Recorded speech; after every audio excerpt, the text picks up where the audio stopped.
clip that bit up. Well, you are. That's my ringtone. My political ambitions those days are gone, I can tell you. She's only teasing. Go on. He's probably going to want to lay down now. I'll give him 2 minutes to have one. Let's respectfully disagree. That's what we like. Absolutely. On Dewbs and Kerr. Come and join us. GB News, the People's Channel. Michelle Dewberry, weekday evenings at 6 o'clock. I'm Simon Evans. Join me on GB News for Headliners at 11 p.m. What's the scoop? I'll be joined by 2 of the country's top comedians. That's right. As we take a look at tomorrow's newspapers tonight. We're going to get into trouble. If it's a big story, we'll be covering it. Spill some tea on him. There we go. But we'll also have some fun. I wouldn't stick up a bank. My father didn't love me. So anyway. Headliners every night from 11 on GB News, the People's Channel, Britain's news channel. It's all about family, being in people's living rooms, all the interaction and getting to know who our viewers and listeners are. When I was young, my dad used to say, Nana, stop arguing. I wanted an outlet that would enable me to give my opinion. People are going through a really hard time right now, and I know that you don't feel like you're being listened to by the establishment. I came to GB News because it's the People's Channel, and I want the audience to have their say on the events of the day. We're dynamic. We do something different. Democracy shows that the wisdom of the nation is in its people. I get to travel to find out what the story is from a personal perspective. The British people aren't fools. We know when we're not being told the full story. We've got to work out how Britain moves forward from this. It's the best country in the world. The establishment had their chance. Now we're here to represent your views. Britain's watching. Britain's watching. Britain's watching. We're proud to be GB News, The People's Channel. Britain's news channel.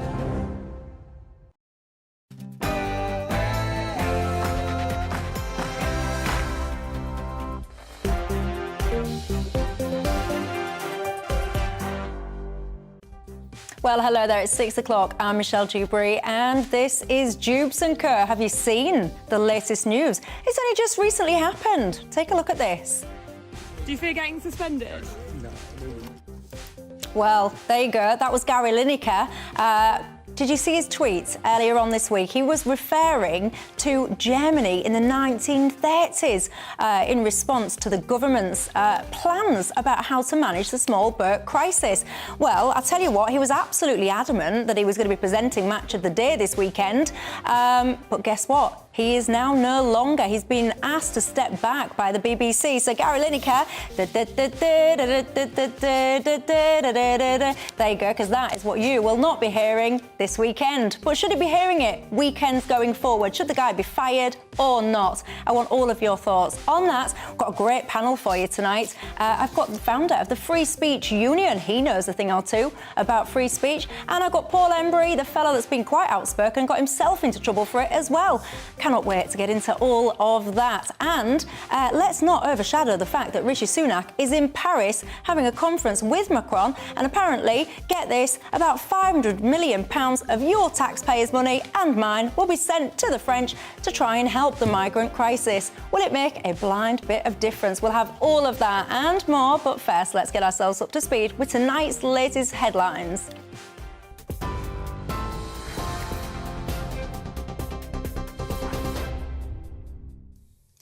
Michelle, thank you. Your top story on GB News this evening. The BBC has reportedly told Gary Lineker to step back from presenting Match of the Day until an agreement has been reached on his social media usage. It follows comments he made on Twitter criticising the government's new asylum policy. He likened the language used to that of 1930s Germany. In a statement, the broadcaster said, "We have never said that Gary cannot have a view on issues that matter to him, but he should keep well away from taking sides on party political issues or political controversies."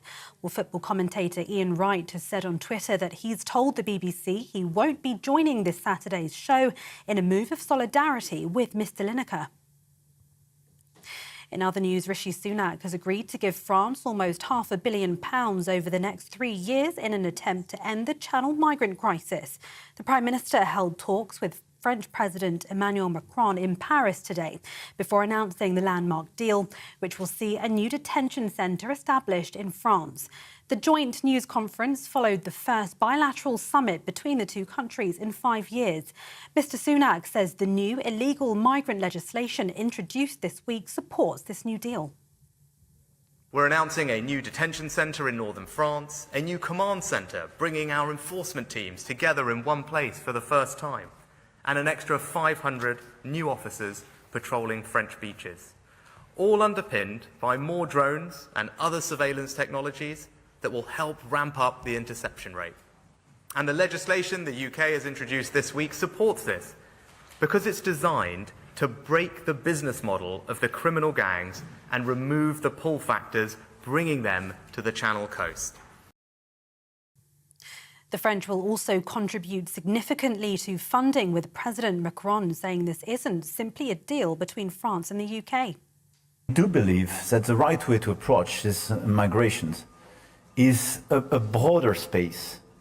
Western Balkans, European Union, and not just France and UK have to work closely together in order precisely to dismantle these groups and to be more efficient regarding this phenomenon. The UK economy grew by 0.3% in January. The latest data from the ONS shows a bounce back from the fall seen in December last year. The Chancellor says the return to growth proves the economy is more resilient than many had expected. Ahead of his spring budget on Wednesday, he added there's still a long way to go. The Labour leader has discussed his plans to prioritise Scottish innovation to boost the economy.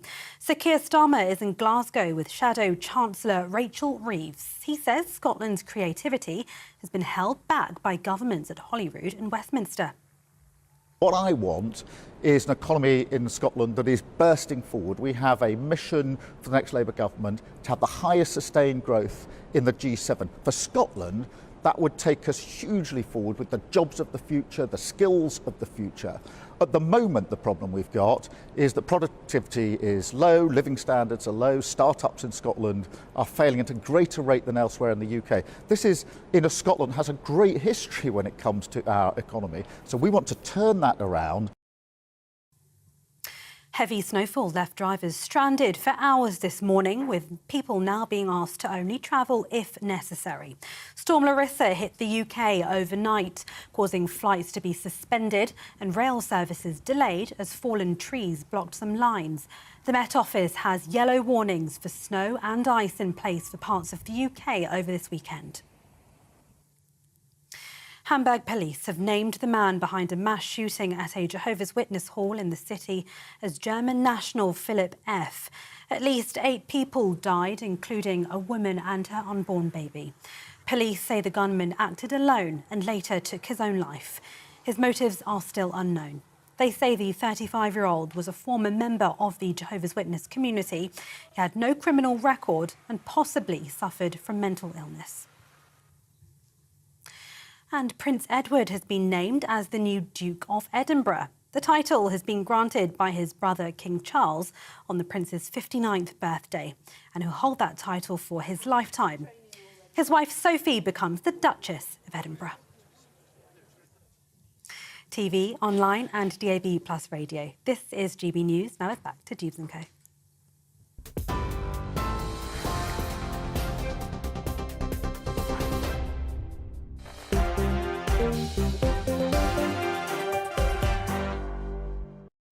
Thanks for that, Tatiana. Well, I'm Michelle Dewberry and I'm keeping you company right through until 7 o'clock tonight. Alongside me, the writer, broadcaster and fireman Paul Embry, and Toby Young, the director of the Free Speech Union. Great evening for you two to join me. It's almost like we planned it.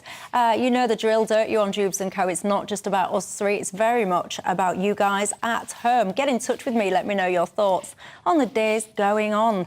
Lots happening, I have to say. Did you see the news? Of course, that's what I'll be leading with tonight. Gary Lineker. I was just about to read something out, but then I decided actually it's probably not for tea time, so I'll move on. Gary Lineker. Lots of you telling me exactly what you think to Gary Lineker. I can't read stuff out if the language is not tea time suitable, just so you know. I do see your comments, hence I was throwing them, but I can't read anything out that's not clean. So keep it clean, and I'll get through to as many of your messages as I possibly can. So Gary Lineker, have you seen everything unfold this week, pretty much? Feels like a lifetime ago now. Long story short, in case you've just switched on, you don't know what on earth's going on.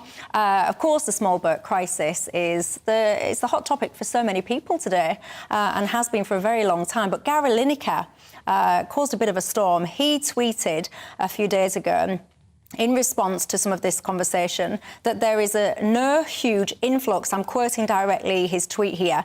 He says, "We take far fewer refugees than other major European countries. This is just an immeasurably cruel policy directed at the most vulnerable people in language that is not dissimilar to that used by Germany in the 30s.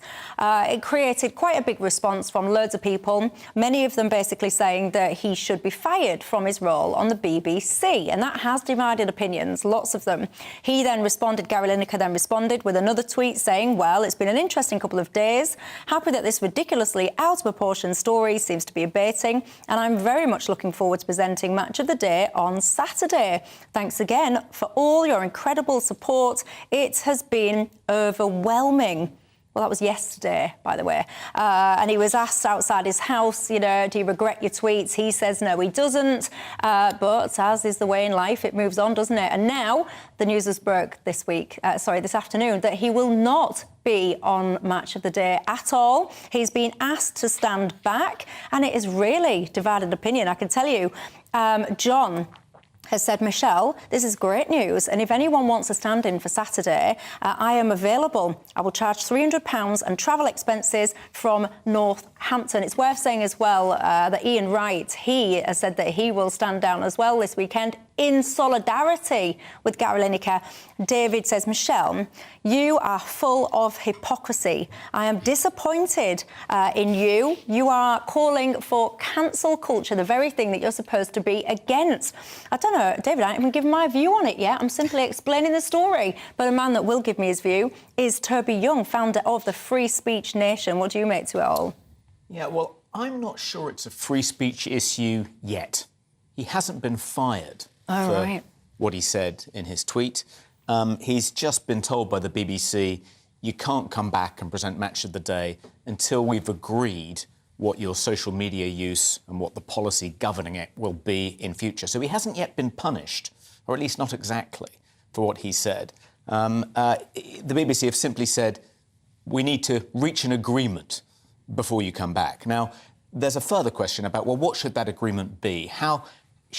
To what extent should an employer be able to police the speech of one of their employees or one of their contractors outside the workplace? And I think that is a free speech issue. And I think the BBC standard that it wants to impose on Gary Lineker and what he's been accused of breaching, the agreement he's been accused of breaching, is that if he says something or tweets something that brings the BBC into disrepute, then they're entitled to punish him. That's a breach of their social media use policy. But I think that's in some ways too nebulous, too vague a standard. At the Free Speech Union, we've certainly come to the defence of plenty of people who've got into trouble for saying something outside the workplace, often on a private social media channel, like their private Facebook account, which their employer says has brought the employer into disrepute. And we've defended them. We think that is too vague, too low a standard. Employers shouldn't be able to just willy-nilly police what their employees say on the grounds that it might have brought them into disrepute. We think the standard should be, has it caused the employer financial loss? That, I think, is the critical question. And in this case, has what Gary Lineker has said, if he says things like this in future, will it cause the BBC financial loss? And I think maybe. I mean, if people who are right of centre, who disagree with him about Brexit, about mass immigration, if they withhold their BBC licence fee as a consequence, if they conclude the BBC is full of liberal lefties, my views aren't represented, it's not really an impartial organisation, and for that reason I'm not going to pay the licence fee, then I think the BBC could legitimately police what he says if he wants to stray into this sort of really contentious political territory. But I think it's a difficult, nuanced issue. Yeah, and I think I would agree with what you're saying in terms of if it was a private business, but surely there's a difference here in that this is a very publicly funded organisation that has impartiality apparently at its core. So doesn't that make a difference?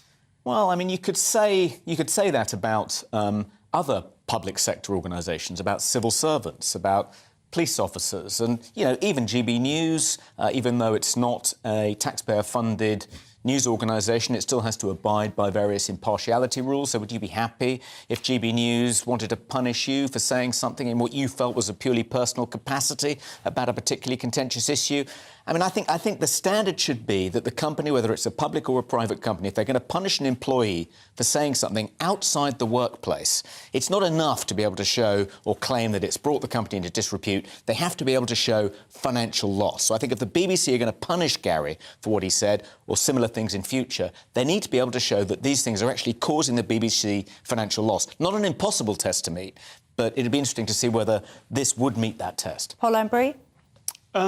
I think I would instinctively defend people's right to voice an expression, whether it's in the workplace or beyond the workplace, and instinctively would want to come to the defence of Gary Lineker for many of the reasons that Toby says. I do think we need to recognise, though, that this case is not quite so clear-cut as a case as any other normal case in the workplace, because, as you alluded to, Michelle, the truth is that the BBC is the national broadcaster and it is required by charter to uphold impartiality. And I think that there's an argument to say that if you are employed by the BBC or contracted by the BBC, particularly in the area of news and current affairs, I think there's a legitimate argument to say, look, we can't have people in news and current affairs going out off-piste and declaring particular views on certain contentious, topical political issues. I think there's an argument probably to say that in terms of news and current affairs, and possibly a bit more widely in terms of people who could reasonably be seen as significant figures within the BBC, even if they're not necessarily in news and current affairs. So people who might be seen as, you know, in some way ambassadors for the BBC, representatives of the BBC. I think Lineker probably falls into that category. OK, his domain is sport. He's a TV presenter, match of the day. But nonetheless, when people look at him, when people listen to him, they do understand that there's a real strong BBC thread running through him. So I think there's an argument for extending it arguably to people like him. I think the difficulty really is that I think the BBC have acted because they do face these accusations regularly. Not without justification, that they are a very kind of left-leaning, certainly culturally liberal institution. I mean, this was something Andrew Marr said in an interview a few years ago. I mean, he's pretty much a man who's on the liberal left, but he said, look, there's no doubting the BBC is a culturally liberal institution, which doesn't speak for large parts of Britain. And I guess the BBC are now thinking, look, that has stuck. That accusation has stuck. And if we don't do something about Lineker, then arguably it's just going to reinforce that idea in people's minds. I don't think, to be honest, Lineker helped himself particularly, because when he came out of his house the next day, he was very dismissive, actually, of the controversy and said, well, of course I stand by what I said. Of course I'm not worried about suspension. And I think that probably upped the stakes to a certain degree. He was a bit cocky, wasn't it? And forced the BBC's hand. And in case you've not seen any of the print media today, I mean, look, the pressure was on. If we just hold that, can you see it? So this is the front page of the Mail. Lineker's playing the BBC for fools. That's the Mail today. You've got the Express. Suella blasts Lineker. Now, will the BBC make him say sorry? Don't know if you can see that. So the pressure has been on from various different camps. You guys are getting in touch. Lots of you are saying, you know, you're quite happy at this news because then you will be able to now go on and watch the match of the day this weekend. Are you telling me that you didn't used to watch it previously because he was on? Bring back Des Lynam and Alan Hansen, that's what I say. Yeah, well, lots of people are offering up their services, I've got to say. Where are the objections to his mark right of centre? Why are there objections to his mark? Yeah, did one of you say that his anyone criticising or pushing back must be right of centre? Are they aiming that at you? I don't know who he's aiming at. One of us has said that, apparently. I don't know who it is. Lots of celebration here. Lots of people asking as well about, is there some form of bias here? Because my old boss, Alan Sugar, people say, well, he's a BBC presenter, but he's made various comments. I remember a comment that he made, he got into a bit of criticism for, where he had a black football team and then the black sellers, you know, the sellers of the, what I would say, fake stuff on the beaches. And he compared the two, but he wasn't fired for that. So people are saying, is there a double standard, a hypocrisy? Well, Gary Lineker hasn't been fired yet either, but he is getting, at the very least, a wrist slap, and maybe that's what Alan Sugar got, so maybe there's not a double standard there. But I agree with the point Paul made. One of the reasons this is such a live wire for the BBC is because whenever, well, for the most part, 75% of the time, if not more, when a BBC presenter, someone who is the face of the BBC, says something on social media, enters the political fray, they come at it from the left. And that creates the impression that the BBC has a bias to the left. And the reason, which I think is broadly true, I mean, if there were more right-of-centre people associated with the BBC taking the other side in the immigration debate, for instance, if they were tweeting alongside Gary Lineker saying this, then what Gary Lineker has said wouldn't pose such a threat to the BBC. It would just be part of the broad church of opinion within the state broadcaster. But because so much of this stuff, whenever it kind of comes out on Twitter or on other social media platforms, is expressing a left-of-centre point of view, and that's the point of view that people associate with the BBC, that's why it's difficult for the BBC. You want to preserve their reputation for impartiality. And I think the whole debate around Brexit, Toby, threw that into sharp relief to a certain degree, because I certainly got the impression from the BBC that inherently they always regarded Brexit as something that was really illegitimate. OK, it's happened, but, you know, we at the BBC know it shouldn't really have happened. And one of the interesting stats was in terms of the question time panel over recent years since Brexit. Now, considering that 52% of the country voted for Brexit, only a minority and a distinct minority of panellists in the years that followed on Question Time, which is, of course, the BBC's flagship political debate programme, were people who openly supported Brexit. OK, that's sort of produced by an external production company, but nonetheless it goes out on the BBC. And I just think there's this kind of sense among people that the BBC is very much a kind of inside the M25 organisation, very much, and those of us, and I'm sure we all have at various points, who have sort of walked the corridors of Television Centre, will know exactly the sort of people that we're talking about, all very nice, but all quite middle class, all kind of graduates, mainly sort of London, some of them are in Salford now, and all have a kind of progressive, let's call it, liberal worldview. And however much they might argue that that doesn't filter through, the truth is that in terms of the output, it does. And I think that people out there in provincial Britain and small-town Britain see that every day through the BBC. And I'm a BBC man, by the way. I like the BBC and support the BBC.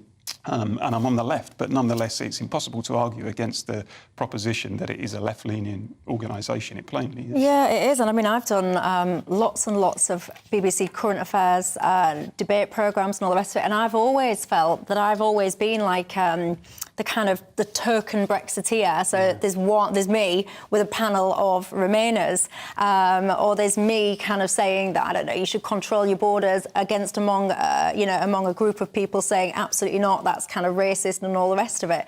So yeah, I've always felt whenever I've done the BBC that my perspective was definitely the minority perspective among the show. What do you think to the criticism of the BBC? Do you feel it is perhaps biased towards the left? Do you think that's fair? Your thoughts on Gary Lineker? I want them coming in as well. I've got these guys on Lineker Watch on Twitter to see whether or not he tweets anything, because Gary Lineker's blocked me, unfortunately. I think he's kind of living his life backwards, Gary Lineker, because when I was a kid sort of growing up and I was quite obsessed about football, he was always this very straight-laced, non-political, very respectable, kind of straight-down-the-line kind of guy who never got involved in anything contentious. But the older he's got, the more he's kind of become radical. I mean, I'm half expecting him to join the Socialist Workers' Party and have a green Mohican the next time he pops up on television. It's quite odd. And, OK, you know, he's entitled to his opinions, of course he is, but I do think there needs to be a debate about to what extent, because you don't want an oversteer where, I said to you before we came on air, Michelle, where some young production assistant working on Songs of Praise is told you cannot voice any political opinion about any issue whatsoever on social media. That would be ridiculous. But I do think when it comes, as I said, to news and current affairs and to significant other figures within the BBC, perhaps the rules, because of the charter requirement in terms of impartiality, should be a bit different. Debbie, one of my viewers, raises an interesting point. She says, Michelle, none of this is anything to to do with politics. It's all about his abhorrent comparison to the Holocaust. It's despicable.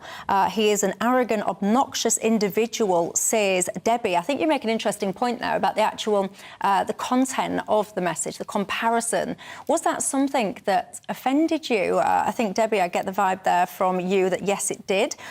Your thoughts, keep those coming in. And also, I've got a question for you that you can ponder. Someone's asked me, can you ask Paul at some point in your programme whether or not he's happy with the pay deal that's been offered to the firemen? So we'll try and get to that as well before the end of the programme. But for now, get your thoughts coming in, because I also want to take a look at what's caused all of this plan from the government as to how we should deal with the small birds crisis. What is in that? What's been going on in Paris today with that summit? What was the outcome?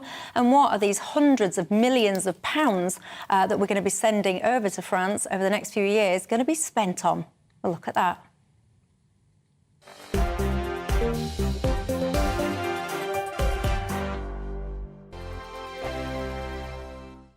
We are GB News, the People's Channel. And right across the United Kingdom. You can find us on Sky Channel 512, Virgin Media Channel 604, Freesat Channel 216, Freeview Channel 236, and YouView Channel 236. You can also take us with you on DAB+ radio, with the GB News app and at the website gbnews.uk. We're absolutely everywhere. Come join us on GB News, the People's Channel, Britain's news channel. Monday to Thursday, 9 p.m. till 11 p.m. Join me, Dan Wootton. I'll bring you the sharpest takes and hottest debates. Do you not believe in prison? I don't believe in prisons. I'm completely stunned. I guarantee you there'll be no spin, no bias, no censorship. I actually was personally quite offended by it. And no reason to go to bed. So I guess they've always been quite woke. That's Dan Wootton tonight on TV, radio and online. Monday to Thursday from 9 p.m. till 11 p.m. on GB News. The People's Channel, Britain's news channel. Hello, I'm Michelle Dewbs, and you can join me every weekday 6 till 7 on Dewbs and Co. You're an inspiration to us all. Click that bit up. Well, you are. That's my ringtone. My political ambitions are, those days are gone, I can tell you. She's only teasing. Go on. He's probably going to want to lay down now. I'll give him 2 minutes to have one. Let's respectfully disagree. That's what we like on Dewbs and Co. Come and join us. GB News, the People's Channel. Michelle Dewbs, weekday evenings at 6 o'clock. I'm Simon Evans. Join me on GB News for Headliners at 11 p.m. What's the scoop? I'll be joined by two of the country's top comedians. That's right. As we take a look at tomorrow's newspapers tonight. We're going to get into trouble. If it's a big story, we'll be covering it. Spill some tea on him. There we go. But we'll also have some fun. I wouldn't stick up a bank. My father didn't love me. So anyway. Headliners every night from 11 on GB News, the People's Channel, Britain's news channel. It's all about family, being in people's living rooms, all the interaction and getting to know who our viewers and listeners are. When I was young, my dad used to say, Nana, stop arguing. I wanted an outlet that would enable me to give my opinion. People are going through a really hard time right now, and I know that you don't feel like you're being listened to by the establishment. I came to GB News because it's the People's Channel, and I want the audience to have their say on the events of the day. We're dynamic. We do something different. Democracy shows that the wisdom of the nation is in its people. I get to travel to find out what the story is from a personal perspective. The British people aren't fools. We know when we're not being told the full story. We've got to work out how Britain moves forward from this. It's the best country in the world. The establishment had their chance. Now we're here to represent your views. Britain's watching. Britain's watching. Britain's watching. We're proud to be GB News, The People's Channel. Britain's news channel.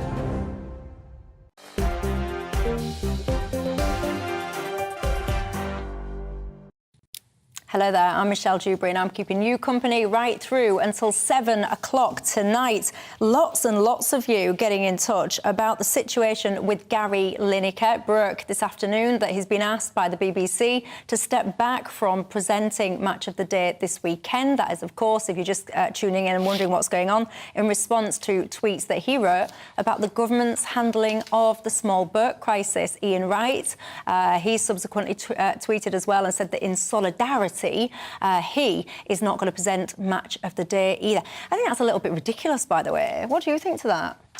No, I don't necessarily think it is. I think if you're close mates to someone, I mean, don't forget Ian Wright and Gary Lineker, I think, played for England together for a short period and have known each other for a long time. And if you feel, as a mate, or even if you don't feel that your mate has been hard done by, just as a basic show of solidarity, I wouldn't look down on that, and I'm not particularly surprised by it, to be honest. I wouldn't condemn him. Are you all for the solidarity, Toby? Well, I'm waiting to see where Alan Shearer's going to fall. Is he going to express solidarity with his mate, or is he going to see this as a potential opportunity to take over Gary's chair? But just so if any BBC producers are watching, Paul and I are both football fans. He's Wolves, I'm QPR. We are available to fill the slot. It won't be cheap. I was just about to say, are you much cheaper than the 1.35 million there that you get? I think it's selling. Do it for a little less. Yeah, they'd be open to negotiation, these boys, then. There you go. What are you going to say, Paul? I was going to say 4 lagers, that'll do me. 4 beers? Oh, he's a cheap one, isn't he? Someone's just got in touch and said, Michelle, you're confusing me. You've got these two sitting in the complete wrong chairs. Yes, I noticed that as well. I might swap them around in the order, because normally, you're very keen viewers, they're normally sitting that way, aren't they? Also, as well, thank you very much, by the way, to everyone that's just pointed out the little typo at the bottom of the screen. I'm working on getting it changed as we speak. Let's have a look. Gary, my family love watching your show, Michelle. You're a good old straightforward northern lass, and they're getting in touch to say that Gary should disappear off our screens for good. Shame on the BBC if they keep him. But what about the pushback, though, that people are saying about, well, what about cancel culture? Because you can't, on the one hand, say, don't cancel people for whatever, and then on the other hand, just because someone's either A, said something that you don't like, or B, is somebody that you don't like, all of a sudden jump up and go, yeah, cancel them, because that does make you a bit of a hypocrite, if I dare be so bold. Anyway, should we get into the details of what's kind of caused this little storm, if you will? Because it's all to do with the small boat crisis. You will be aware this week that the government has announced their plan as to what they're going to do, or they reckon that they're going to do. If the lawyers have their way, they might not succeed. But anyway, Rishi seems to believe in it for the moment. So that kind of kicked it all off. And today, Rishi Sunak has been in Paris talking to Macron. It's the first time these guys have had this kind of summit together for about 5 years. And now Rishi Sunak has offered to hand France nearly £500 million of your money, my money, taxpayers' money, to try and stop these boats. So it'll be broken down over the next 3 years, and the figure is £479 million. It's going to be spent on things like building a new detention centre in France, helping to deploy extra border patrols, use drones and so on and so forth. We've been sending the French, by the way, millions and millions, and they've only managed to stop apparently 40% of people crossing those channels in the first place. Toby, there's so many angles that I could go on with this. If you were Macron, and someone's saying to you, I'll give you all this money to stop these people leaving your shores. I get it. I get why you'd hold both hands out and say, yes, please, £500 million, I'll take it. But why? What's his motivation for actually stopping people leaving his country? Why would he actually want to do that? Yeah, well, I suppose that's why the British government will have to pay him to do it, because he doesn't want them to remain in Calais, creating problems for the French authorities. He'd much prefer it if they came here. I always thought it was rather telling that, these people who've gone to enormous lengths to leave their countries and find a safe haven don't want to stop in France. They want to come here. And, what does that tell you about quality of life in Britain? We may think the country is falling apart and going to the dogs, but actually it's a much more desirable place to live, turns out, if you're a migrant than France. I mean, I'm slightly worried about this policy of paying Macron to try and police his own shores and keep people in France. Well, first of all, I think it's very difficult for us to be able to make sure that money is actually being spent on what we're paying for. I mean, how do you make sure that the French Navy or the French Coast Guard? I mean, that's up to the French authorities to enforce. You can easily imagine them, pocketing it, spending it on Gaulois and, Yeah, but you'd assume that they're not, idiots. And if you're going to hand this money over, one would like to think so, albeit as soon as I've started the sentence now, I'm thinking, yeah, all right. But anyway, I'm going to be optimistic. One would hope that into the contract you've built in checks and balances to make sure that actually you're delivering what you say you will. I think the second problem is that should we really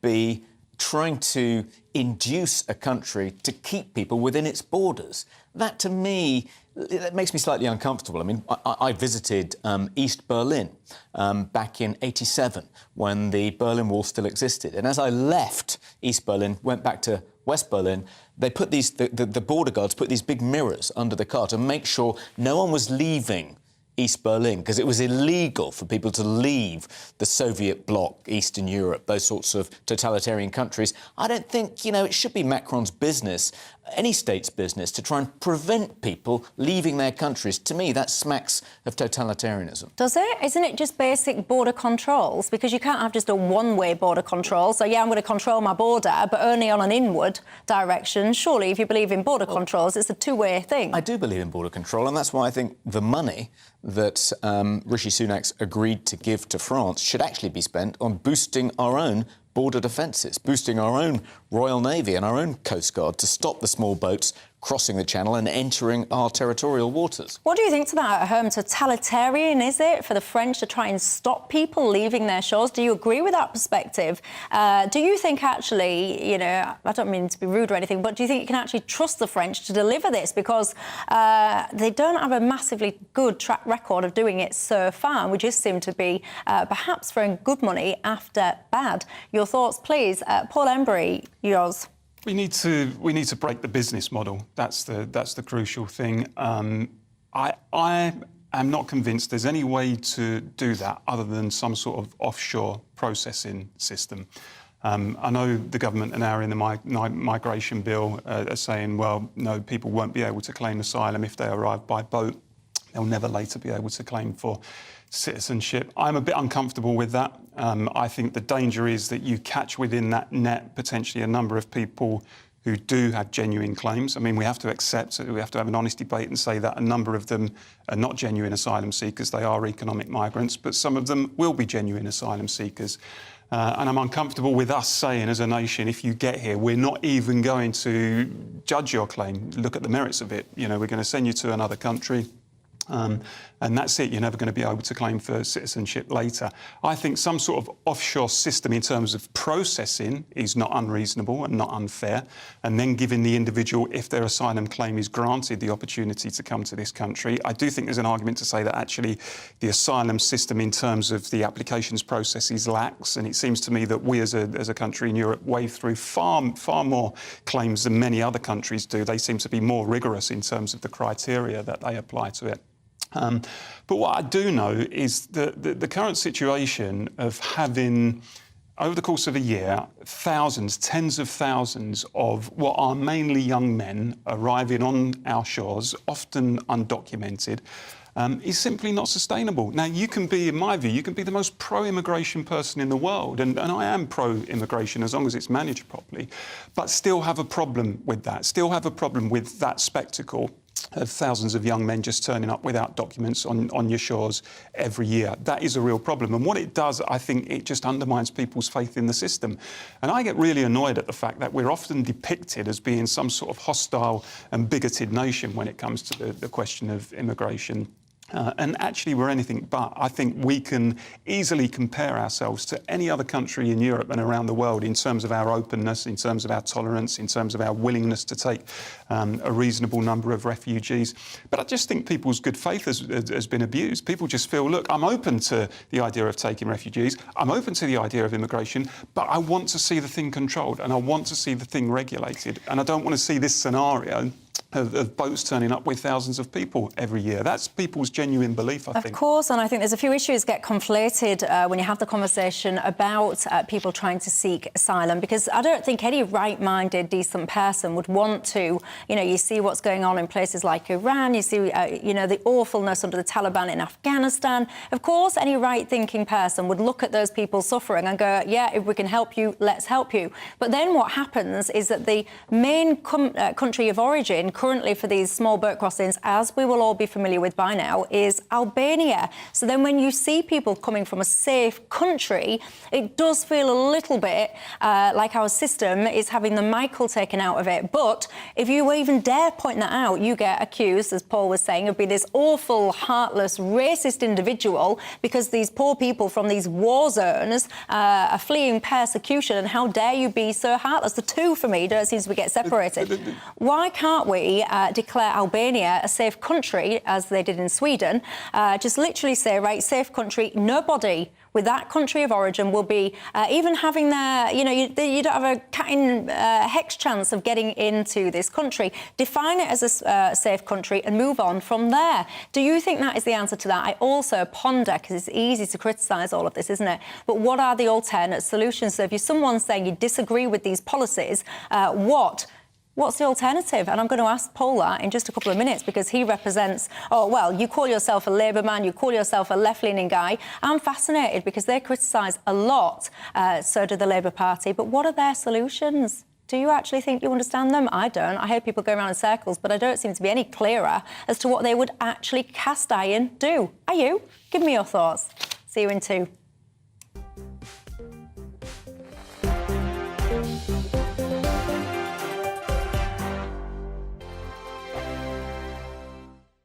I joined GB News because I was sick and tired of not hearing my views being represented, not just mine, but so many people that I knew and spoke to. I just couldn't get my voice out there. I couldn't say anything. I couldn't do anything. Whatever the narrative was, I kind of had to follow it. GB News is there to provide a voice for those who have been ignored by the establishment media. We think different things, we've got a different style. GB News is here to be optimistic and positive about the future. It's real kind of dynamic and flowing, with the audience very much at the heart of it, like a big family. Here at GB News, we talk about the things that matter to you. Hearing the voices from right across our towns and cities, especially our towns. All sides of the argument represented with a heavy dose of opinion. We're on a mission here to make a difference. And the GB News family really is here for you, and whatever time of day you can watch or listen. Britain's watching. Britain's watching. We're proud to be GB News. The People's Channel. Britain's news channel. Westminster is going around in ever-decreasing circles, followed by the media. Britain is broken. How on earth did we get into this mess? But more importantly, how do we get out of it? Join me at 7 p.m, Mondays to Thursdays on Farage, here on GB News. We will have open, rational debate. We've got to work out how Britain moves forward from this. Join us here on GB News, the People's Channel. Britain is watching. You've probably seen politicians interviewed 1,000 times, but we do it differently. We find out who they really are, we don't shout, we chat, and hopefully we bring a bit of light, not just heat. Did you know Kate Moss? Apparently. Do you have a pair of jeans or a pair of jeans? No, of course I don't. What would I do with them? My friends are like, oh my God, what's she doing now? Join me every Sunday at 6 for Gloria Meets, only on GB News, the People's Channel, Britain's news channel. I'm Jacob Rees-Mogg, the Member of Parliament for North East Somerset and a former government minister. For years, I've walked the corridors of power in both Westminster and the City of London. I campaigned in the largest democratic vote in our island story. I know this country has so much to be proud of. We need to have the arguments, the discussions on how we make it better. The wisdom of the nation is in its people. Vox Populi, Vox Dei. That's why I'm joining the People's Channel. Join me Monday to Thursday at 8 p.m. on GB News, Britain's news channel. I'm Mark White. As GB News Home and Security Editor, I cover those key issues that are so important to you. Our authorities, our communities doing all they can to combat violent crime. With the public services under unbearable strain, why are we still failing to control our borders? Defence, the first priority of any government, has been continually hollowed out. Can we trust our politicians to protect the armed forces? Join me, Mark White, on GB News.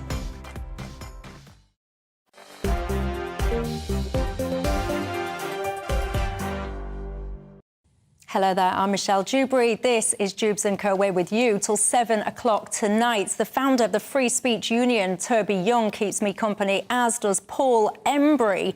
Well, it's all going on, isn't it? Because at the start of the programme I was explaining to you that Gary Lineker has been asked to step back from presenting Match of the Day this weekend. Ian Wright then announced that he is not going to present this weekend either, I quote, in solidarity. And now it turns out Alan Shearer, he has just tweeted and said, I have informed the BBC that I won't be appearing on Match of the Day tomorrow night. I'll tell you who's waded into it as well. Jeremy Corbyn. He's just, I know, he's not on Match of the Day. So for the avoidance of any doubt, he was never a Match of the Day presenter, Jeremy Corbyn. Is he bidding for it? Yeah, I'm blending a couple of bits here, but it's all on the same theme, so stay with me. Jeremy Corbyn has tweeted saying, well done at Gary Lineker for standing up for refugees, and well done at Ian Wright for showing the meaning of solidarity. Now, let's mobilise against a politics of cruelty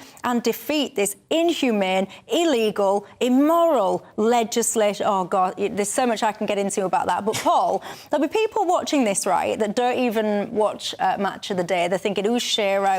Just give us a heads up, please. OK, so at this rate, and Toby will know who I'm talking about, you may not, Michelle, with the greatest respect. At this rate, I think they're well, that's a bit misogynistic. They're going to be bringing back Des Lynam as the presenter, and I think Alan Hansen and Trevor Brooking as the pundits, possibly Bobby Charlton even, dragging him out of retirement. But as things stand at the moment, Gary Lineker is the main presenter on Match of the Day, and you have a kind of rotating pool of pundits. The main ones really are people like Alan Shearer and Ian Wright. So I'm Gary Lineker and you two are Shearer and Wright, yes? Toby is Alan Shearer for the sake of this scenario. He's got the same hairstyle. Could be Danny Murphy. I could be Danny Murphy, yeah. Danny Murphy's another one. So there's a crop of pundits as well. And arguably the two main pundits are Shearer and Ian Wright, who are big mates with Gary Lineker, as you would expect, and they've obviously pulled out as well. So I suspect at the moment the BBC is now going down, working its way down the pecking order, and if no one comes up for it, it's either going to be me and Toby or they're going to scrap the programme in its entirety. One interesting question is, Ian Wright and Alan Shearer, I don't know if Ian Wright was actually scheduled to be on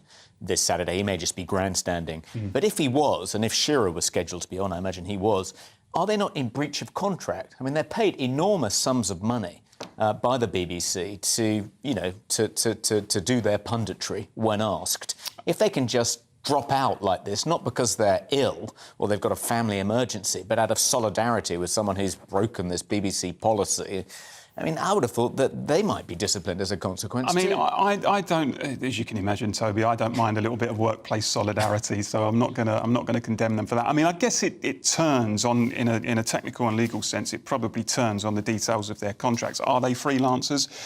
Do they have a certain amount of flexibility if they're freelancers to kind of pick and choose when they want to do it?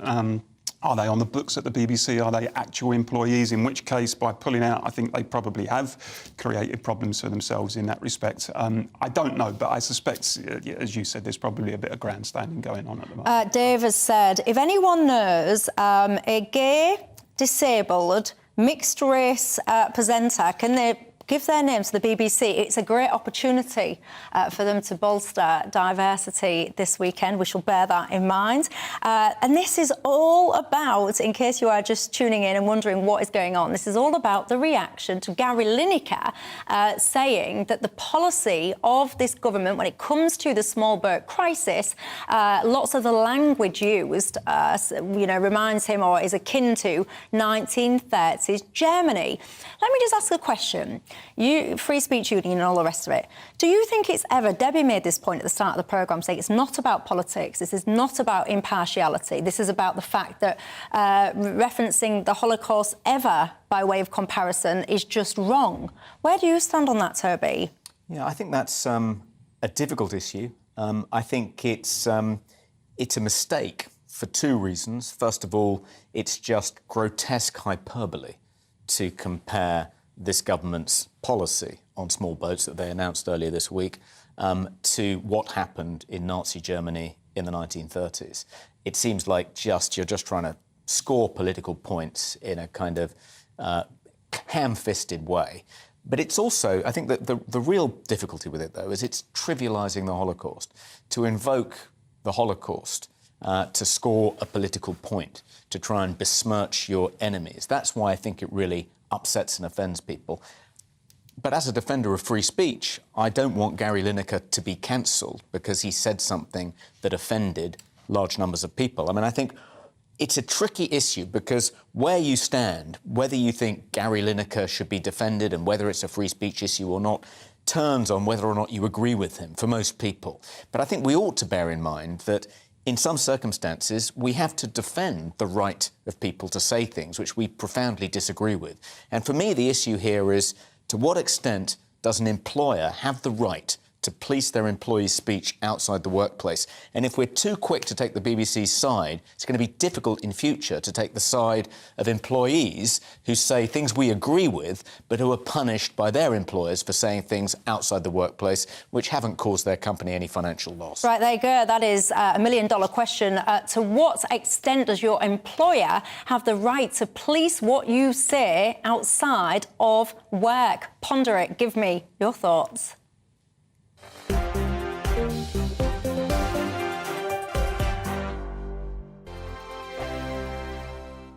First and foremost, I am a GB News fan, and I was before I was working here. Just love the fact that we're asking the questions that a lot of establishment media won't ask. With a bit of a twist, we not only want to inform you, but we want to keep you entertained. It's worth the drive because you get in and the team's all ready and waiting, they're itching to go, and it's a proper little family. GB News is the People's Channel. It's the audience that makes the programme sing. We're giving our viewers and our listeners a voice. I see the thousands of your letters, tweets, emails, you name it, coming in. Britain is broken.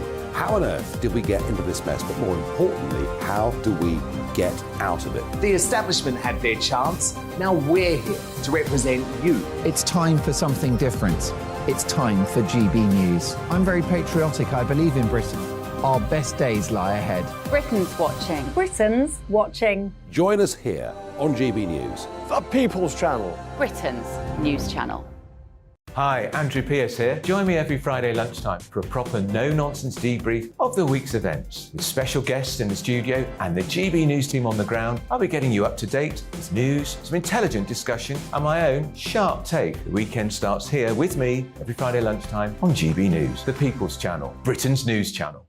I'm Michael Portillo. Join me on GB News on a Sunday morning for topical discussion, debate, arts and culture, and sometimes even ethical dilemmas. I don't always agree with you, Michael. Michael Portillo, Sundays on GB News, the People's Channel, Britain's news channel. I'm Andrew Doyle. Join me at 7 o'clock every Sunday night for Free Speech Nation, the show where I tackle the week's biggest stories in politics and current affairs with the help of my two comedian panellists and a variety of special guests. Free Speech Nation, Sunday nights from 7 on GB News, the People's Channel, Britain's news channel. Here on GB News Live, we'll be keeping you in the picture, finding out what's happening across the country and finding out why it matters to you. We'll have the facts fast with our team of reporters and specialist correspondents. Wherever it's happening, we'll be there from 12 noon on TV, radio and online. GB News, the People's Channel, Britain's news channel. Join me, Patrick Christie's, Monday to Friday, 3 till 6. We tackle the day's news agenda like you've never seen before. It's high tempo, high octane, the most controversial topics, and the best guests. You will not be able to take your eyes and ears off it. I'm not afraid to ask the questions that you really want answered. 3 till 6 p.m, Monday to Friday on GB News, the People's Channel, Britain's news channel. Join me, Lawrence Fox, on GB News. Frank, fun, fearless, and sometimes serious. Much as I love a Friday night punch-up, what I really want is a battle of ideas. I want to look at things differently. I want to hear different voices and engage with your unique experiences. Every Friday at 7 p.m. on GB News.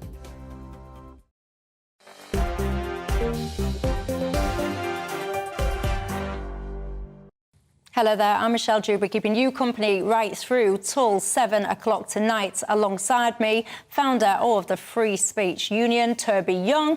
Alongside him as well, writer, author, fireman, Paul Embry. Lots going on tonight. Mostly, you guys are talking about the fact that Gary Lineker has been asked to step back from hosting Match of the Day tonight. Alan Shearer has come out in solidarity. He's not going to present. Ian Wright come out in solidarity. He's not going to present. I don't think that means there's many of them left, quite frankly. It really has divided your opinion, and I'm interested. Are you someone that is anti-cancel culture? And if you are, do you actually apply that principle irrespective of who the person and what the opinion is? Or are you somebody who is very much against cancel culture, but if it's someone that you don't really like, then defers, you want to kick him out and get rid of him? I have been running a Twitter poll. I've been asking you, do you think Gary Lineker should be sacked? He hasn't been sacked. He's been asked to step back. 75% of you on that poll say yes, you think that he should be sacked. 25% therefore obviously say no, you don't. David says, Michelle, never mind about what his opinions, but why is it that people think that everyone wants to hear their opinions? Why do people think that they are just so important? I can't really comment on that one, got to be honest. Not going to lie. He is one of the first to criticise professional footballers for talking back to the referee and having to set an example to others, says Stephen. He's in a privileged place with lots of influence, which he has wandered to one bias. What does that mean? He's wandered to one bias? Charles says Lineker is a public figure and cannot be compared to the average employee of the BBC or any other business. Is it right that the BBC has taken this action? I also noticed that Gary has not apologised for his remarks. Should he apologise, Toby? I don't think he should apologise, but I do think that if he wants to go back into the Match of the Day chair, then he should probably agree to abide by the same social media policy that applies to all the other employees. Do you think he should apologise, Paul? Not if he doesn't really believe that he's done anything wrong. I'm completely against the idea that people should be compelled to apologise for things where they believe they were in the right, because then the apology just becomes meaningless, frankly. I do think there's an argument to say the whole thing is a bit of a mess. And to a certain degree, in Lineker's defence, if there are not any clear guidelines around freelancers, around people outside of news and current affairs, and that debate has been going on to a certain degree, then he could argue, well, you know, I wasn't subject to these rules. But clearly something needs to be set in stone now so that everyone understands at the BBC what the situation is going forward. When people are cancelled or threatened with cancellation, Michelle, at the Free Speech Union, the advice we usually give them is don't apologise. If you think it's going to make things better, you're wrong. If Gary Lineker got fired for this, would you stand up and aim to represent him and take a case against the BBC? I think we probably would, yes. Would you? And on what grounds? On the grounds that we don't think that even if the BBC can show that this tweet has brought the BBC into disrepute, that that's a sufficiently... we think that's too easy a test. And we think that, you know, it's let's suppose, you know, somebody says something right of centre, an outrage mob springs up on social media, and then the company can claim, well, look, this outrage mob has sprung up, it's brought the company into disrepute. It's too easy to game that standard by people who want to cancel people. I think a company should have to show that what the person has said doesn't just cause them reputational loss, but has caused them financial loss. If you can show that, then if the BBC could show that in this case, if they could point to millions of pounds, tens of millions of pounds lost in licence fee revenue as a result of what Gary Lineker has said, then yes, they'd be justified in getting rid of him, particularly if he refuses to abide by their social media policy. What about double standards in public office, though? Because I seem to recall the MP, Andrew Bridgen, he had his whip removed, and yes, I know it was politics and not the BBC, but he made a reference to the Holocaust that outraged so many people, and he lost his whip for that. Yeah, and he shouldn't have done. And I think what he said actually was willfully misinterpreted by some of his opponents. I mean, they suggested it was anti-Semitic because I think he said it had been, you know, the worst attack on humanity since the Holocaust. That clearly isn't, in my view, trivialising the Holocaust itself or being anti-Semitic in any way. It was certainly clumsy, and it isn't something that I would have said. But no, we need to be sensible about this. Right. Well, I'll tell you someone's opinion that I am always interested to hear. It is the former owner of Crystal Palace, the legendary sports broadcaster on White and Jordan on TalkSport, and he gets to live with me, which is an added bonus, I'm sure. Simon Jordan joins me down the line on the telephone as we speak. Simon, your thoughts on what has been going on? Well, I think on the balance of probability, I think it's probably the appropriate decision. We're using the national broadcast in the same way that we use the National Health Service as a political football. But Gary Lineker is well aware of the political persuasion he comes from, well aware of the sentiments he's trying to deploy. So he's well aware of the policies of the BBC. So whilst he can make arguments about the balance of, in his own thought process, maybe he's a private contractor, he's only a private contractor because it suits him to go under IR35 and get tax benefits from it. Everybody knows that with the BBC there is an ideal, and it may well be just an ideal, that impartiality and observations upon political decisions and policies are not. That is all I've got time for. Monday to Thursday nights on GB News. At 6, it's Dewbs & Co. 7 o'clock, Farage. At 8, join Jacob Rees-Mogg. And at 9, Dan Wootton Tonight, followed by Headliners. On TV, radio and online. This is GB News. It's all about family, being in people's living rooms, all the interaction and getting to know who our viewers and listeners are. When I was young, my dad used to say, Nana, stop arguing. I wanted an outlet that would enable me to give my opinion. People are going through a really hard time right now, and I know that you don't feel like you're being listened to by the establishment. I came to GB News because it's the People's Channel, and I want the audience to have their say on the events of the day. We're dynamic. We do something different. Democracy shows that the wisdom of the nation is in its people. I get to travel to find out what the story is from a personal perspective. The British people aren't fools. We know when we're not being told the full story. We've got to work out how Britain moves forward from this. Is the best country in the world. The establishment had their chance. Now we're here to represent your views. Britain's watching. Britain's watching. Britain's watching. We're proud to be GB News. The People's Channel. Britain's news channel.